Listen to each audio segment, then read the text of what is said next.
On today's episode of Time About the Movies, 2011 is a bad year for films. Case in point, another bad weekend of movies. We have the sequel to one of the worst movies I've ever seen in my life, Diary of a Wimpy Kid, Roderick Rules. And then we have a movie that is very high up on my list of the worst movies of all time, in my opinion. Zack Snyder's Sucker Punch, which basically means that life's going to suck once again. But then again, that's what the year has been so far. 2011 has been nothing but one bad week of movies after another. We get those weekends when they're not all bad, but then you get a weekend like this. So, let's get it over with.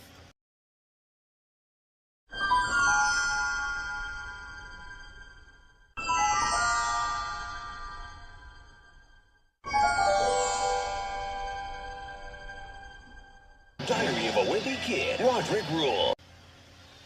And welcome to Time About the Movies. We are taking a look at the two films of March 25th, 2011. It's another one of those weekends, and case in point with our first movie, Diary of a Wimpy Kid, Roderick Rules.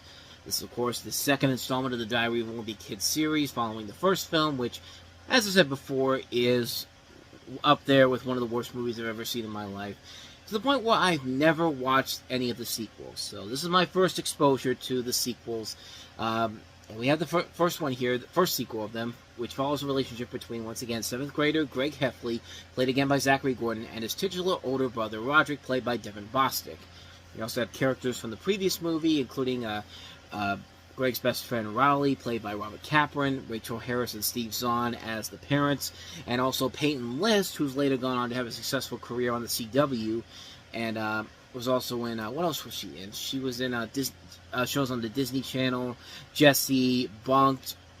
Maybe she wasn't on the CW, but she was on Jessie and Bunked. She's become more well-known for those movies in particular, but she's done other things like Cobra Kai, Hubie Halloween, The Inheritance, so she's been in a lot of stuff since then. So, kind of like with how Chloe Grace Moretz was in the first one, here's another rising actress in a movie that will probably be forgotten as soon as she actually makes some good movies after this.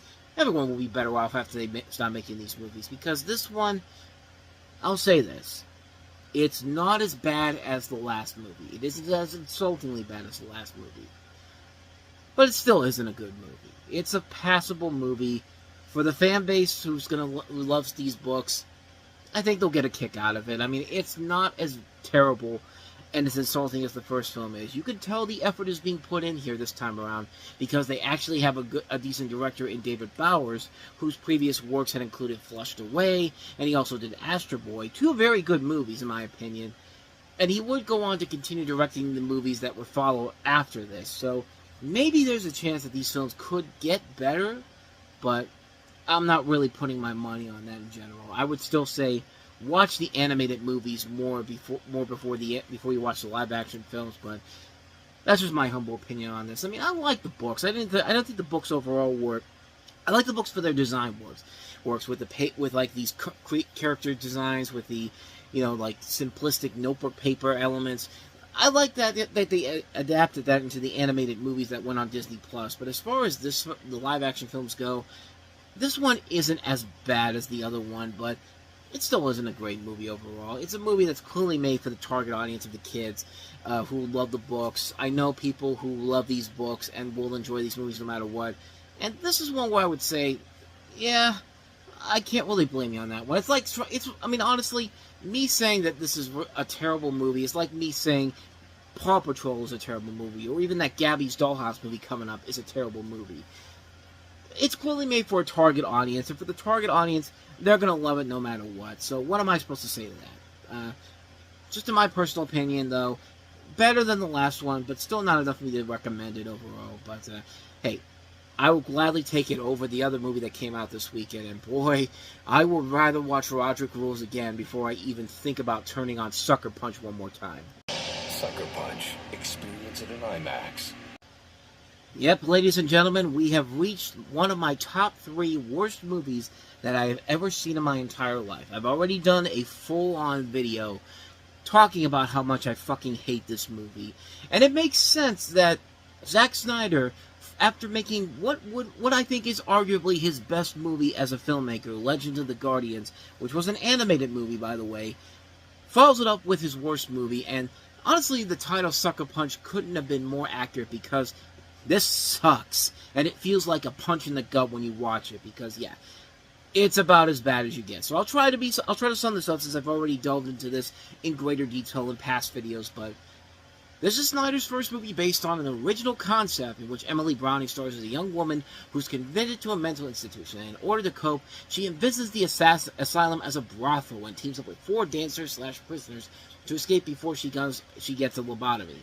As she collects the items she needs to escape, she enters another level of fantasy in which the women become strong, experienced warriors. Each fantasy is a parallel to the events in the brothel. Abby Cornish, Jenna Malone, Vanessa Hudgens, and Jamie Chung portray the other 4 prisoners, imagined as dancers by Baby Doll. Carla Gugino plays Dr. Vera Gorsick, a psychiatrist who, in Baby Doll's mind, is known as Madame Gorski, a choreographer at the strip club.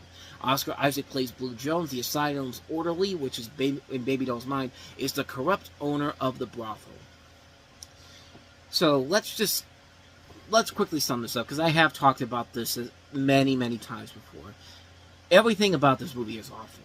Every single thing. The music is bad. The terrible emo covers. The score is awful. It literally feels like a score straight out of a CW series. I am not even kidding. The visuals are terrible. So much is going on. And you just cannot see what is going on in these movies. Like, Michael Bay would even tell Zack Snyder, tone it down on the visuals, dude. And Michael Bay's Transformers movies later on were known for over-cluttering special effects. But even he would look at this and go like, dude, tone this shit down already. And the big one, Zac Efron. Good Lord. I've got Vanessa Hudgens on my mind because they were together at that point, but like, Zack Snyder has this huge fetish for girls in bondage, and it shows. There are so many shots in this movie with these girls in skimpy bondage spandex clothes with their boobs hanging out, and this is literally Zack Snyder jacking off for an hour and a half to stuff that he did when he was a teenager, a horny teenager. Like, unless these girls start making out, there's nothing you can do to make me like this movie. Nothing at all. And the biggest problem with the film overall, the message, and the fact that they have to show everybody in this movie as a stereotype. Men and this woman are either douchebags, perverts, pedophiles, guys who start incest, stupid. The women in this movie, they're helpless, they don't do shit whatsoever, they act like abused housewives, and the only way they can get through this is by pretending they're not getting horribly raped and beaten, but pretend that they're fighting a gigantic robot monster because it'll make them strong, because this is the way we need to show female empowerment and strong lead female characters, and fuck off with that shit.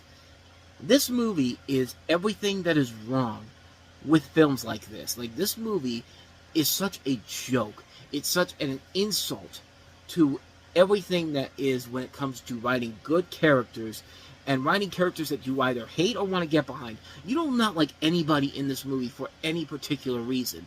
Like, it's weird, because when I watched this for the first time, the first thought was, because I was watching the My Little Pony Friendship is Magic, and that's an animated show made specifically for little girls, and that show had better written characters than this movie did. A show about 6 ponies was better than a big budget blockbuster by the director of Watchmen and 300. Just think about that for a second. Really think about what I just said. That is pretty pathetic. And the worst part about it is that Warner Brothers basically gave him Superman for this particular reason. Not because he had never seen Superman before or wanted to make Superman Batman so much, but let's be honest. They gave it to him because they were in desperation mode, because they had to get a Superman movie in production by this year, 2011, or they were going to lose the rights. That's been well documented out in the world of the internet. That's been well out there for years now, so nobody better come out there and tell me, oh, you don't know what you're talking about. No, that's exactly what happened. And this is the result of that. This is the result of that. Warner Brothers looked at this movie and said, this movie speaks to us. This should be the guy that should bring Superman back for a new generation. And look at what we got after that. Just think about what we got from that because of this pile of garbage. I've talked in depth about this in the video that I'll put up in the corner, but if you want to go read my full thoughts on that, it's right there. But this is a terrible movie. It killed Zack Snyder for me. Like, it was the movie that basically said, okay, this guy has completely lost his mind. And again, it's funny how his best movie was the Owl movie, and that was the last thing he did 6 months before this. And now he starts off this horrible trend of movies that begins with Sucker Punch. It's unbelievably bad. It is ungodly awful. Avoid this one like the plague. Like, seriously, this is one of those ones where I would say, avoid this one like the plague. Avoid it like it's a zombie and it's coming to attack you. Chop off the head and never think about it ever again, or don't even see it at all. Like, what was that horror movie? That terrible horror movie, The Bye Bye Man. Don't say it. Don't think it. Don't even watch it. Like, you get the idea. Sucker Punch is a piece of shit. Well, at least March was slightly better, I guess. I mean, it still wasn't great, and it still shows that 2011 is still not a good year for movies. But, hey, we've got a brand new month to begin with on the next episode. We'll take a look at these 4 films tomorrow, including Universal's follow-up to Despicable Me from the same people who made that movie, Illumination, the live-action animated hybrid Hob with Russell Brand starring as the Easter Bunny, and what was supposed to be essentially the Easter equivalent of the Santa Claus. Did they succeed? We'll talk about it, because it's kind of interesting how I feel about this one. But then we do get some really good movies, including another great underrated movie that came out this year, which is one of the best movies of the year, Jake Gyllenhaal in Source Code. We also have Patrick Wilson and Rose Byrne starring in the first Insidious film. And then we have James Gunn, nearly 3 years before he did Guardians of the Galaxy, and 14 years before he took on Superman, his first superhero movie, and that is Super, with Rainn Wilson and Ellen Page among its cast, along with Kevin Bacon. So we'll take a look at those 4 movies, and already seeming like we're on a better track than we were this week, because this week was another one of those rough weeks, and again, we've got plenty more of them to come, so stay tuned. But if you did enjoy this and you want to find more about this channel and want to see more videos, I don't even know what the hell I was talking about there, but if you do like this and want to see more videos, how about that? Please go ahead, hit that like button right there, hit that subscribe button where the Spill Crew are at, and also hit that notification button so you get updates on when new videos come out.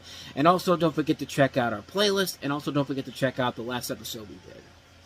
So with that said, whether it's in the past, the present, or the future, I will see you at the movies. Take care.